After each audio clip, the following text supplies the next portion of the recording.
What's up, my dude? Your friendly neighborhood Tony here. And starting today and over the next 4 weeks, I am going to review a different Christmas movie leading all the way up to Christmas Day. Now, you're probably thinking, okay, whatever, why should I care? Well, let me tell you, I did not grow up celebrating Christmas or watching any Christmas movies really, so there are a ton that I have not seen. So over these next few weeks, I'm going to check out a lot of the movies that are absolute classics that people love and look at them with fresh eyes to let you know what I think about them. But to start off, we're going to start off pretty light with something pretty new, and that is the 2022 Will Ferrell and Ryan Reynolds movie, Spirited. I'm your ghost of Christmas present. We're bringing back Christmas! Like a Christmas Carol?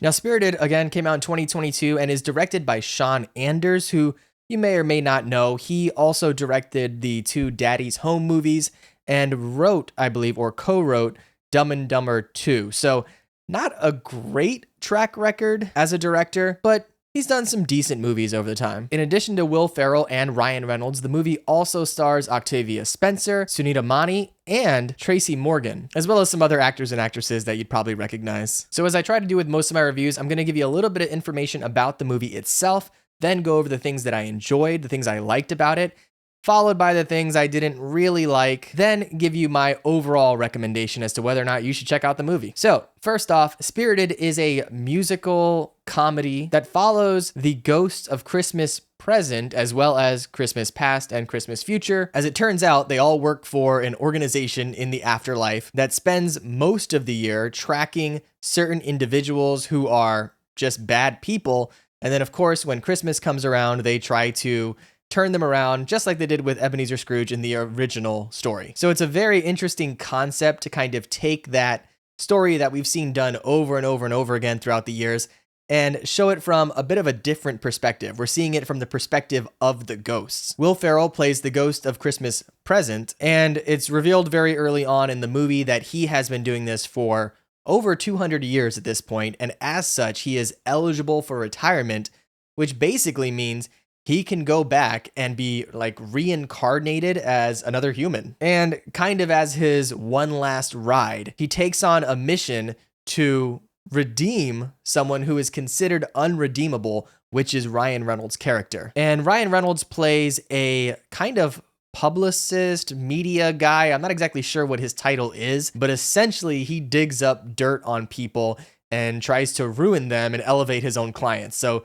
really not a great person. But of course, Will Ferrell being up to the challenge, it's taking it upon himself to turn him around and redeem him. So as far as the things that I really enjoyed about the movie, I do enjoy that they are showing this from a completely different perspective than what we've seen before. It's really interesting and entertaining to kind of get that view. And throughout that, the characters themselves, or I should say the actors that play them, especially Ryan Reynolds and Will Ferrell, I think they are fantastic in their roles. Both of those people are just generally very charming and funny in real life, and that really kind of bleeds over into this movie.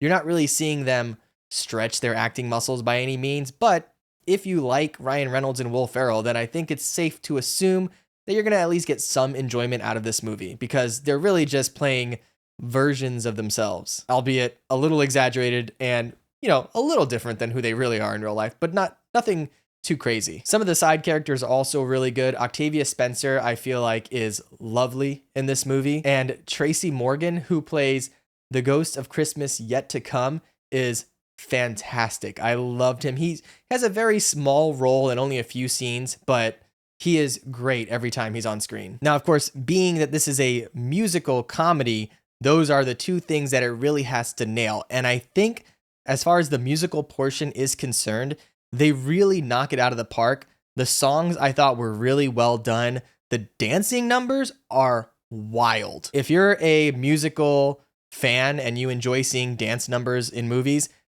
some of the things they do in this are crazy. Some are very unique. There's a scene with flashlights, which I don't want to say too much about because when you see it, you're going to be blown away. And although Will Ferrell and Ryan Reynolds and Octavia Spencer aren't known to be great singers, I think they carry the tune just fine. Octavia Spencer, I feel like, is a bit better than both Will and Ryan, but I wouldn't say any of their singing was offensive.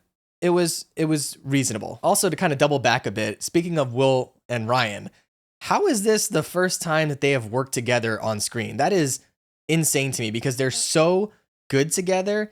And their personalities, their kind of sense of humor is pretty similar. Now, not everything about this movie is sunshine and rainbows. There are a few things that I didn't really like about it. And I know some people had legitimate gripes with this movie, but for me, I did feel it was mostly good, but not without its flaws. To start with, and this is really kind of nitpicky, but even though the dance sequences were incredible, Will Ferrell and Ryan Reynolds are not dancers. They dance about as well as I dance, which many people would agree is not good, I guess. So seeing them on screen doing their little dance numbers in front of this group of legitimate, really good dancers, it's pretty noticeable that they're just kind of counting the steps as they move, which again, I can't really blame them for. I'm not a dancer at all, but if you're in a movie that is a musical with big dance numbers and you're front and center, you know, you gotta kind of be able to move in a manner that is believable. Also,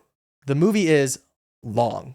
It's, I think, about 2 hours and 7 minutes, if I remember correctly, but it feels every minute of that. There was a point where we had to pause the movie for a moment, and in doing so, I saw how many minutes were left. I believe there was like 50 minutes left, 50 minutes left in the movie, which I was shocked by. I could have sworn it was near the end, but we still had almost an hour to go. So it's definitely long. It might be something that either you pause and come back to, or maybe something that you just have playing as you're doing other things.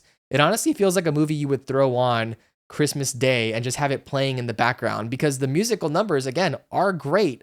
So you could just listen to that music and occasionally tune into what's going on. And finally, I think the one big determining factor that's going to help you decide whether or not this is a movie that you should check out is if you're just sick of this story. I mean, we've seen this Scrooge tale, we've seen this Christmas story told time and time again. There are probably dozens of movies that have done this, although this is its own version of it.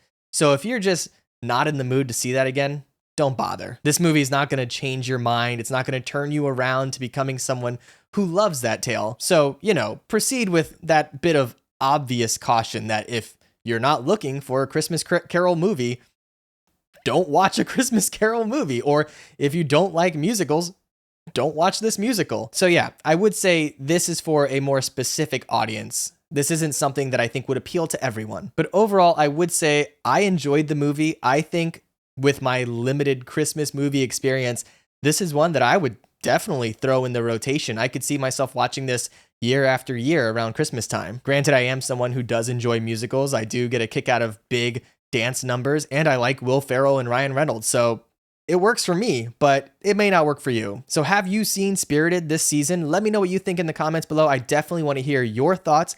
And if you have other Christmas movies that you think I should check out, let me know in the comments below. I've seen a few, but not some of the more popular ones, I think. And if you want to see my other movie reviews, especially these next few weeks as I go over other Christmas movies, make sure you subscribe to the channel. All right, I will catch you in the next one. Be good.